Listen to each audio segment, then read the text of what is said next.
Welcome to the Cinematics Podcast. Today, we're going to be talking about the Sam Raimi 2003 Spider-Man 2. 2001? I thought it was 2001. 2000-something Spider-Man. The first one. Brock, can you punch Casey in the throat? The one with the Green Goblin in it, played by Willem Dafoe. Yeah. And since there have been 3 iterations of Spider-Man, the Tobey Maguire one. Yes. You want to start Actually, technically 4, if you count Into the Spider-Verse. Oh, yeah, I suppose. Just as a... I should say live-action Spider-Man. Live action, there's 3. But if you count that one, there's 4. 2002. I think, at least movie-wise. Obviously, there's more if you count 2002. TV. So none of us were right. Oh, it's 2002. Oh, we were in between. None of us were right. That means we've done 2... Just leave it there. 2 2002 movies in one session of podcasting, which is kind of interesting. Really into the 2002 verse. This movie was my childhood, by the way. I don't think there's a movie that I've seen more than the first Spider-Man movie, honestly. I remember watching it whenever I was a kid, but I don't know if I ever really got into it. I thought it was okay. I remember it scared the shit out of me. Really? The Green Goblin was terrifying for me when I was a kid. That is exactly why my mom initially did not want me to watch this movie. But my uncle ended up babysitting for me, and I was probably 4 years old. And I was like, can I watch this movie? Because I always wanted to watch it. And my mom would always say no because the Green Goblin's too scary. And then my uncle let me watch it. And I was like, that was the coolest thing I've ever seen in my entire life. And I still think so. Anyway, do we want to talk about initial ratings? Yeah. Jesse, you want to start? This one's a classic. Got to go with like a solid 8.7. Yeah. All right. I give it a 9. I want to give it like a 8.7 as well. But if I'm talking about like realistically what I actually think. But it is like my favorite movie to watch. Just like sit down. Would you say it's your favorite superhero movie? Honestly, probably. Just because I have so many like memories attached to it. It's just such a great... It's really just like a rose-colored lenses situation. Mm-hmm. I don't think it's the best movie ever. I don't think it's the best superhero movie. But to me, it's just a very coveted movie. Which one do you like better? Spider-Man 1 or 2? Controversially, I like Spider-Man 1 better, but it's for the same reason. But Spider-Man 2, I think, is a better movie. Okay, that makes sense. Yeah. I haven't seen Spider-Man 2 in a very long time. I don't remember what happens in that movie. But we're not talking about it. We're talking about Spider-Man 1, so that's good. Yeah.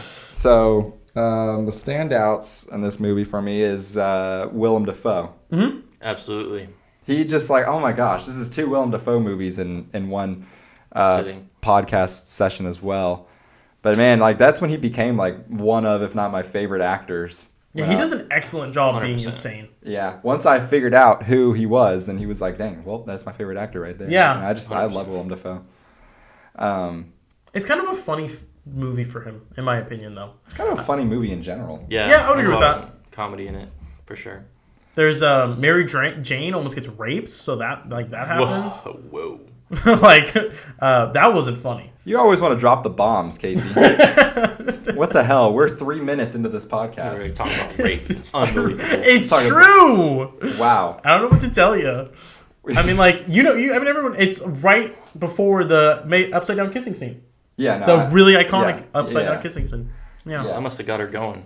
Sorry. Honestly, I feel like that's fair though. We talked about this earlier too, but the CGI in this movie for being a 2002 movie is really pretty good. I agree with that. I think the CGI in this movie is phenomenal. Yeah. For the time. Like the designs of the characters were really cool, and for a very early superhero movie, they were pretty innovative too. Like they kind of went off the beaten path with having him do the raised webbing thing, and like a lot, and like the Spider-Man character designs from this like little universe have become so coveted that they've even kind of made their way into the comics, which is really cool. Though I will say, I don't think that Sam Raimi's Tobey Maguire Spider-Man, I don't think that his design is that fantastic in the first place. Like, I think it looks cool. I think it looks cool. Very, very iconic and very like a classic Spider-Man. Like the newer ones feel a lot more modern. Yeah. I think, in my opinion, Amazing Spider-Man has the worst one. I really don't like Amazing Spider-Man. The very first Amazing Spider-Man one? Yeah, the Amazing Spider-Man, I don't like his suit. I don't either. Yeah, Andrew Garfield. The one where he had that like kind of scarlet-y suit. Yeah, I didn't like his suit. I didn't like his suit either. I think this one's probably one of my I think him and Tom Holland have really cool suits. Yeah, I think Amazing Spider-Man 2 had a badass suit. I feel like I didn't like that one either, but I might be misremembering. I haven't seen that movie in a while either. Yeah, the thing that was kind of weird about the Amazing Spider-Man 2 suit was that his spider symbol went like really low still, and that was just kind of weird. But then also, people tend to forget the suit that Spider-Man wore at the end of No Way Home was also really badass. Though That I haven't is seen correct. it for a full movie. That could very well end up being my favorite Spider-Man suit. But as of right now, for me, it's either the Amazing Spider-Man 2 suit or this one.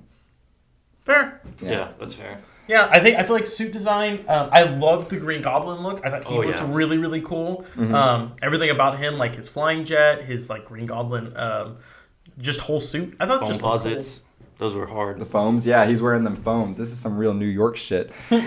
I like the design for the Green Goblin, and still, admittedly, it's not my favorite design for him. But I think it was a cool change up to have him being wearing like some sort of like armor suit instead of him being like an actual person that just turns into a goblin. Fucking or like green tights or something. Yeah, I kind of agree. I like the fact that it was a suit. It was as well. Yeah, he is very green. Yeah, his whole suit is green. I'm glad his skin didn't turn green. Shout out Wicked, but no. Oh my god. We talk about Wicked this whole episode now. No. My favorite adaptation of the Green Goblin that I would love to see in a movie that I can't wait for it to happen if it ever does. And it kind of looked at the Amazing Spider-Man might go this direction, but it's the Ultimate Green Goblin where he's just like a massive green hulking monster. Yeah, I've seen the TV show of Ultimate Spider-Man. I love that rendition. It's so cool. Yeah. Well, that's kind of what they do in is that Across the Spider-Verse? They have the they do. Yeah. They do a little bit of that too. Yeah, but I want to see a live action one. I think it'd be so cool. Yeah, I would agree. For the time, that was definitely not possible. Oh, it would have been terrible if they did that. And also, I don't think that they hadn't made that version of the Green Goblin yet. Ultimate Spider-Man, the comics started in 2001, ended in 2011. Oh, so they definitely probably not.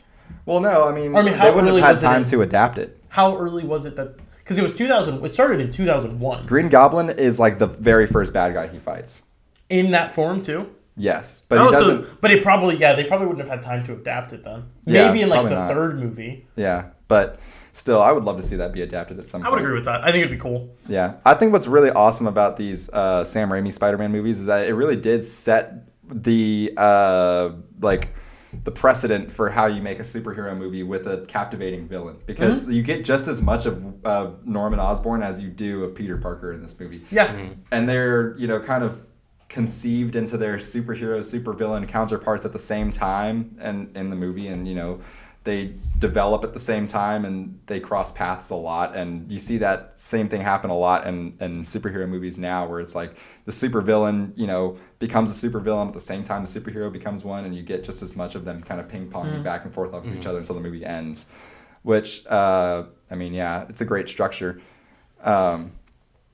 I will say, one thing that in my opinion is not amazing about this movie is the acting.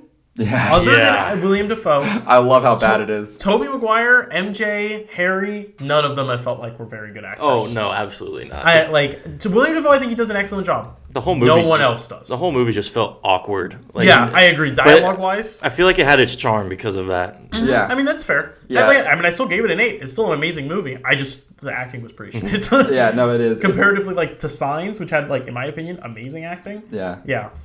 It's got some really funny scenes writing wise, and also I don't know if y'all know this doesn't really have to do with the acting, but I just want to bring this up before I forget. That scene, you probably heard this already, but that scene where he's he saves MJ with his hand like this, and then he catches all of the food on that platter that's falling. Yeah. He did that all, and that was an actual. There was no CG there. Holy shit! Actually did really? That. It took several hundred takes, but yes, they actually did that stunt for whatever Why? reason. That was the lunchroom, right? Yeah, in the very, very beginning, right after he got his powers. That was practical.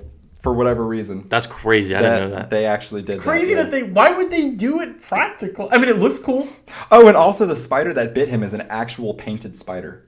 Oh, that's kind of cool. Whoa, that's cool. That's kind of neat. Yeah, there's a lot of neat little facts about this movie. There's a ton of them out there. It's such an old movie, too, so you, know all of the little neat facts. All of them have come out at this point. Yeah, by now, yeah. What did y'all think of the development of Peter Parker in this movie compared to the other ones? I mean, there's not very much development to be said about Peter Parker in the Marvel Cinematic Universe.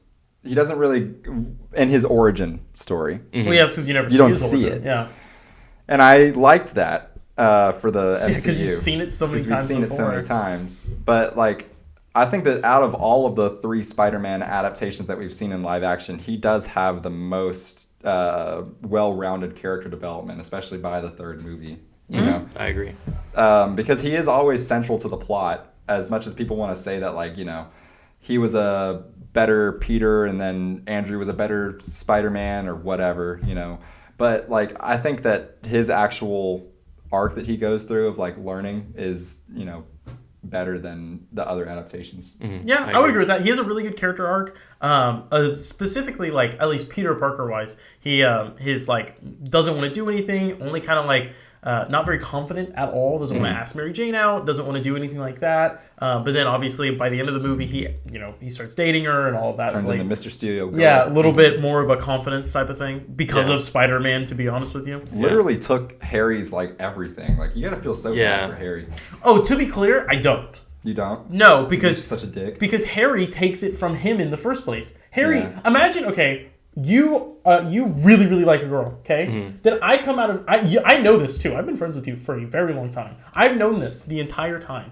Then I come out of nowhere. I start dating that girl. Mm-hmm. You'd be so fucking upset. Oh, yeah. Yeah. I don't feel bad for Harry at all. Fuck Harry. Yeah. I wish that they gave... Like, I wish that Spider-Man 3 was different. Everybody does. But I really wish that they got to do, like, more Harry versus Peter stuff instead of just having him, like, randomly suffer a coma from a, you know, head trauma. I think it would have been really interesting to have him more in the movie. Because Spider-Man 3, they have what? They have Sandman. Do they have Venom? They have Venom, Sandman, Venom, and then also Green Goblin, which is just too many. From my understanding, the reason they did that, Sam Raimi didn't want to do that, but the film execs were like, "We need all the villains." Yeah, Venom is popular right now. We need to put Venom and so they put too many villains in it, and that's what kind of taints it. Because they wanted to do a Spider-Man 4 too, but Spider-Man 3 didn't do good enough, so they had to. Yeah, they stopped. Mm-hmm. Yeah, well, it did well, but Sam Raimi wasn't liking how it was received. Oh, is that what it is? I thought it just didn't do well. It didn't tank. It made a lot of money. Okay, but it just didn't receive well. But he was just like upset with how his vision had been so warped by the execs. Yeah, which is fair. I feel like that's a completely fair thing. It sucks that we didn't get a Spider-Man 4, but you know what? That's what happens, you dumbass film execs. Who's to say it would have been good? I am to say. Let the writers write, man. Yeah. Honestly. Yeah. And the directors direct. This is like the #1 tale of like you hot really need take. To the actors act. And the producers produce. And so on and so forth. Well, this is definitely like the #1 case of like, you know, why you should just trust your director. You know, is how this series ended up ending. There's some instances where that's not the case, like Megalopolis. Eighth time we brought this up today. But there's some instances where this is very, very true. Yeah. I think it's funny how quickly Peter makes this suit. Yeah? Yeah. How is this suit exactly made? Like, this is like... He's very good at where do you get that cloth from? Yeah, and it's like, it looks like the webs are like metal. Like, and also, I also thought it was cool. Like, the scene where he fights the Green Goblin at the very, very end of the movie, when he shoots that one big web that covers up that whole wall, and he tears it down, it looks like his webs are kind of like metal-like. Like metallic, yeah. They kind of look it because of the CG, but I mean, obviously, it seems like it's just webbing, but... Yeah.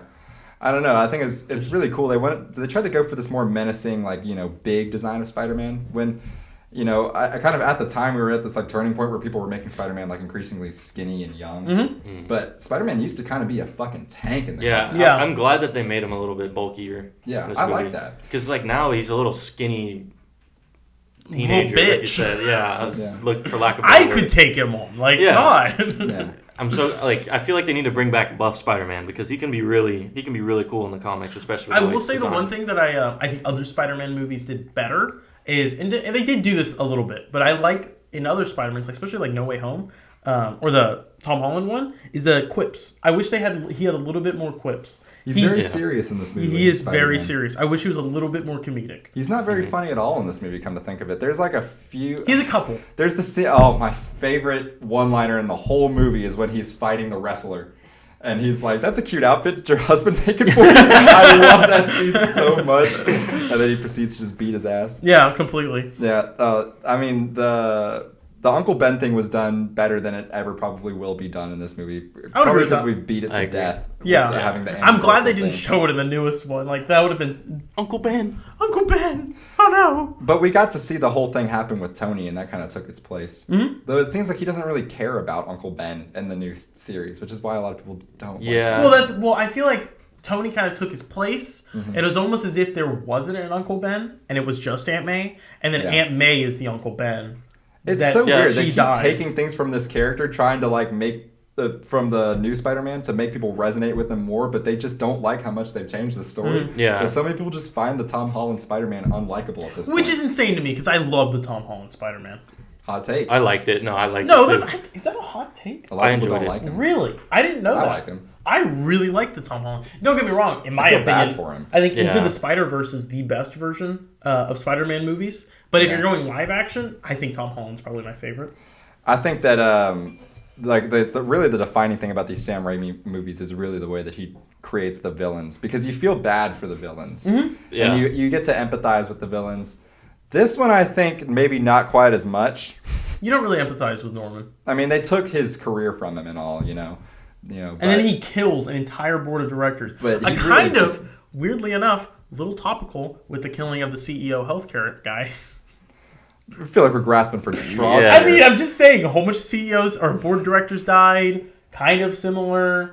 Yeah, Not at maybe all, really, Luigi but it's Mangione similar. is gonna be the next Spider-Man. Spider-Man. Think No, so. actually, Green Goblin. Green Goblin. Did you watch the movie? Spider-Man killed all of those CEOs. Of course. Yeah, Spider-Man was just murking people.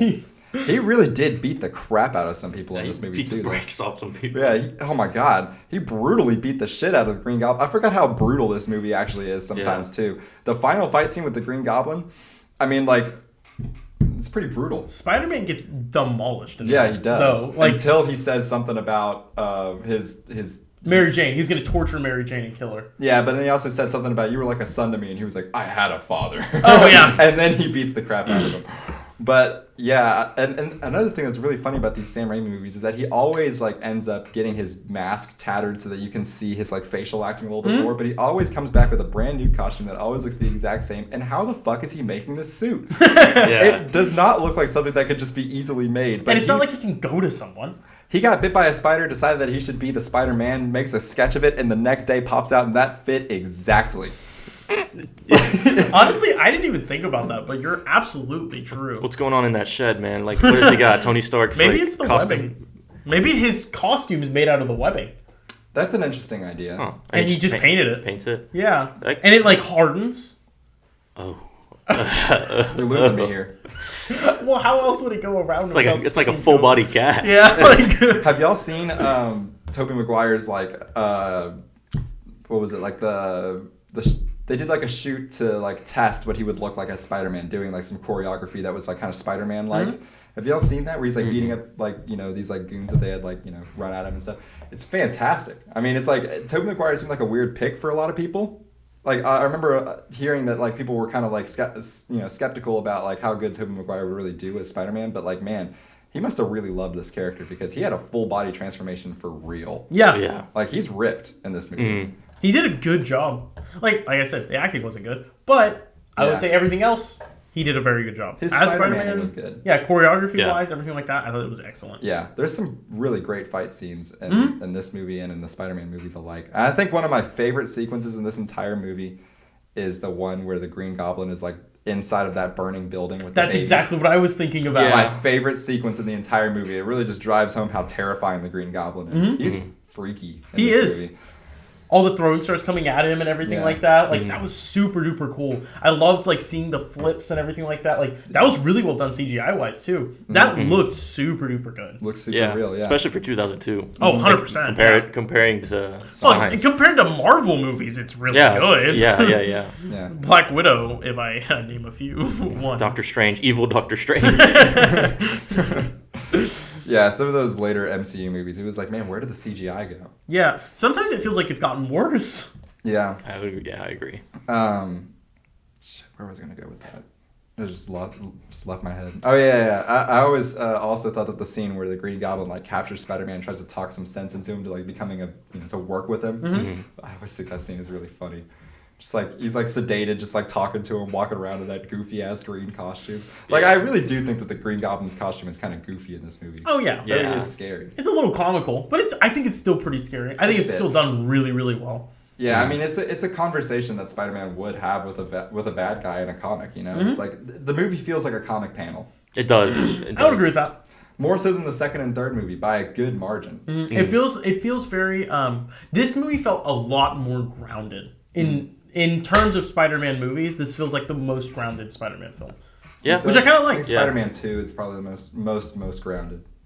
Maybe I'm not remembering. What happens in Spider-Man 2? Give me a really quick. Huh? Dr. Octopus. Dr. Octopus. Oh! Yeah, you're right. They kind of ditch a lot of the more campy, like, comic booky. They have a lot of montages in this movie. Yeah. Which I love, because I think they're so funny. The music, yeah. They had a lot of very 2000s thing. A lot of slow motion. Weird slow motion. Yeah. Almost as much slow motion as like a Zack Snyder movie, but and also that is something about Sam Raimi that he loves. Like Sam Raimi loves he made like horror movies too. He made the Evil Dead movies, so he does come from a background of like horror movies and stuff like that. So Brock has pulled up the original design for the Green Goblin, and he almost did look like this. I'm really glad they changed that. It's like the Clash of Clans Goblin. Yeah, that looks terrible. I think it looks kind of neat. It would have been.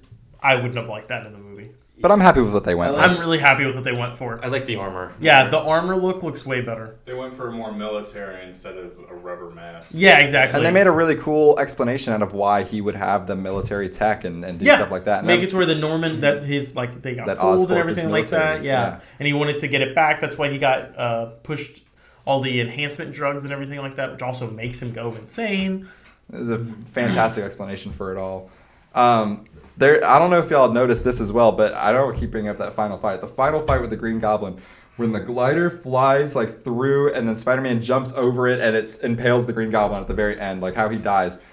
For whatever reason, there are like 8 shots in that one scene, separate camera shots of that glider flying. The glider, it's hilarious. The glider shoots out its like blade, and then it starts flying, and then there's another cut, and then it's like flying through the wall. Then there's another cut. Then there's Spider-Man jumping over it. Then there's another cut where it's just going towards Norman. Then there's another cut where it's Norman going like, oh shit. Then there's another cut where it's going into him, and then there's another cut where you see his reaction. It's like, holy fuck. Yeah. There's so many little scenes that happen in that where the little cuts in that one scene. But Sam Raimi loves over dramatizing things with the slow motion and the multiple cuts for one. Hey, you know what? It worked though. It worked. It does. That scene traumatized me as a kid. I had nightmares for like a week straight with that scene. It has great momentum to it, even though you'd feel like since they would put so many chops in it that it would make it choppy, but they actually made it have a really cool it felt fluid even though it was a lot of cuts. Yeah.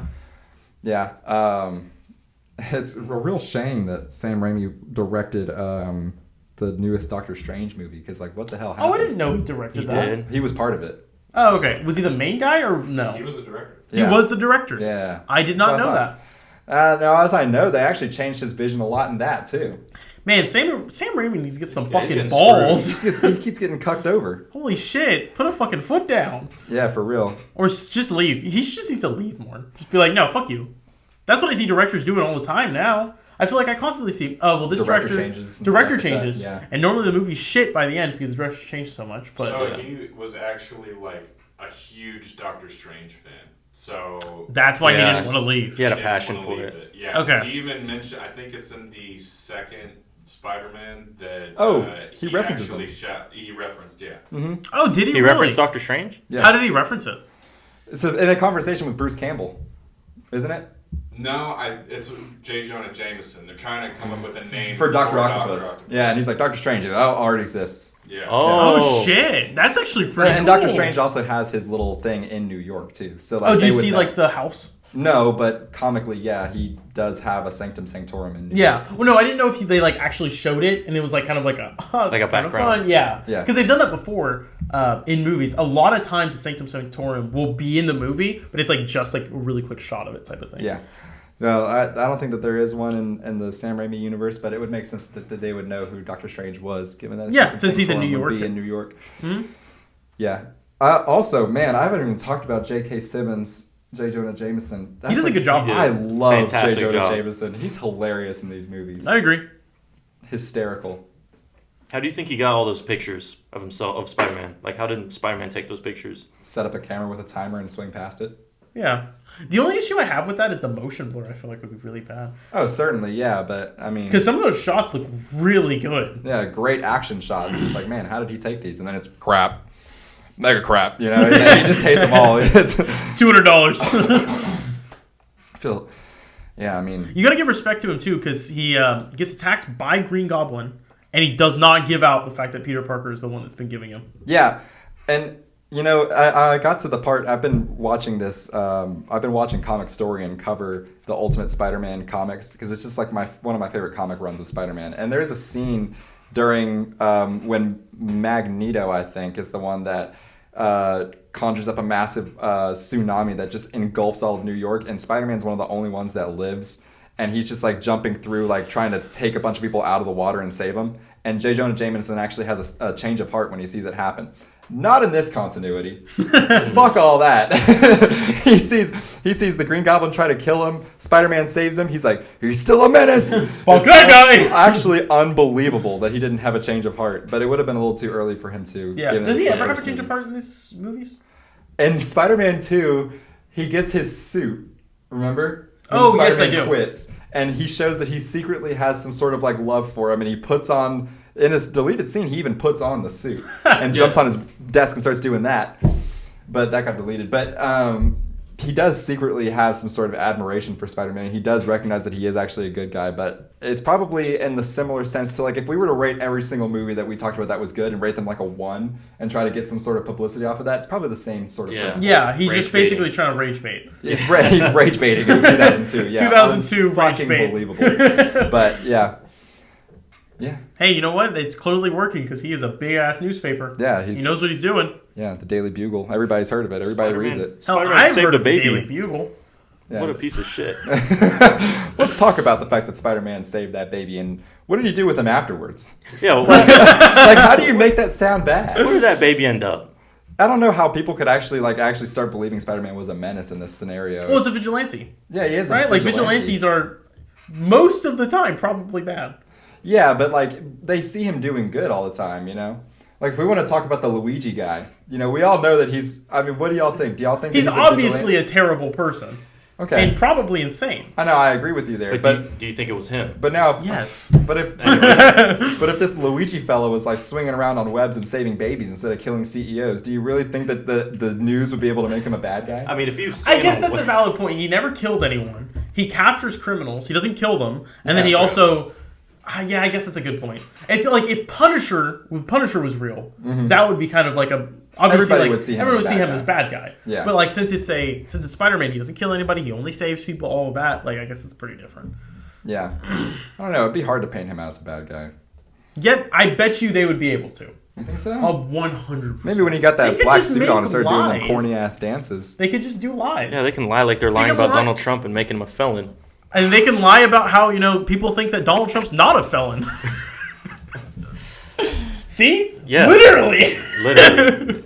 Anything is possible. Anything is possible with the amount of the people will lie about shit. Yeah. Especially nowadays. Holy shit, yeah. Yeah, we're in a lying epidemic. We are. Yeah, we're in an epidemic full of hatred. Yeah, All right. I think that's a good point to end this. I think so. Yeah. Yeah. On a brighter note, I hope y'all all had a Merry Christmas and a Happy New Year because this is 4 days after New Year's. Yep. And it's not all about the hatred. It's all about the love. Though Love. we did cover a lot of movies that are very dark and even have themes of hatred in them for whatever reason. We did a very dark overall 4 episodes. Yeah, we kind of did, didn't we? Signs and Nosferatu, and this movie's not dark. It's It's a little dark actually. what the fuck that noise was. It's pretty gritty. Casey's stimming. Anyways, I would It's like. getting delirious. We've done 4 episodes now. Yeah. You weren't even part of Yeah. this. Part of one of them. Man, calm I think down. I'm just delirious. Get a grip. Anyways, I would like to add that if you are a fan of Spider-Man, you need to watch the YouTube poops of this movie. Oh my god. I was raised on those. They were hilarious. I'd always find them and just like send them in the group chat and we just, Pizza or time. watch them in person. And yeah. It's so easy to make fun of these movies. They're so good. The second one is actually fantastic. This one just has my heart. The third one is just a little bit of a disappointment for a lot of people. Though I don't hate it as much as most people do. It's definitely a rose-colored lenses situation again. Yeah. Yeah. But yeah, I think that'll be the Cinematics podcast. I think it will too. Oh yeah. You want to turn to the ratings? I still give it what did I give it at the beginning? 8? I think I give it an 8. I'm down for an 8. getting it works. I'll still give it like an 8.5 or whatever. I gave it. Oh, he changed it. He lowered it. I know I lowered it because by I did something. 8.7 and then he didn't. He wanted to be different. So No, I'm saying 8.7. Wait, why so. 8.5 now? Well, he said at 8.7 something, and I was like, yeah, I mean, I agree with that. I know And I it's just kinda only went with 0.2, that. but I didn't really drop it in rating. Like, okay, at the end of the day, I don't think this movie's perfect. I think No. this movie is good. Oh, yeah. I think I this would agree with movie's that. Yeah. it's super entertaining, and there's no movie in my entire life that I've watched more than this movie. I've seen this movie probably 20 times. Okay, maybe that's more. fair. I just love this movie. So, and I'm trying to find a way to rate it Without the accurately, fairly. rose-colored glasses. Type Yeah, of without all the nostalgia The that I rose toy. gotta put the rose toy down for a second and just think about what this movie actually is. thing. Okay, fair enough. And so, yeah, I don't want to rate it like a 10 or anything, egregious.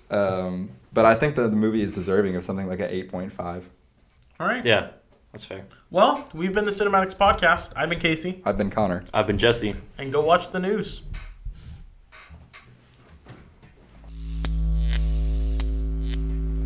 Whoop, whoop, whoop. There we go. Whoop, whoop. That was a good sesh. That was a good.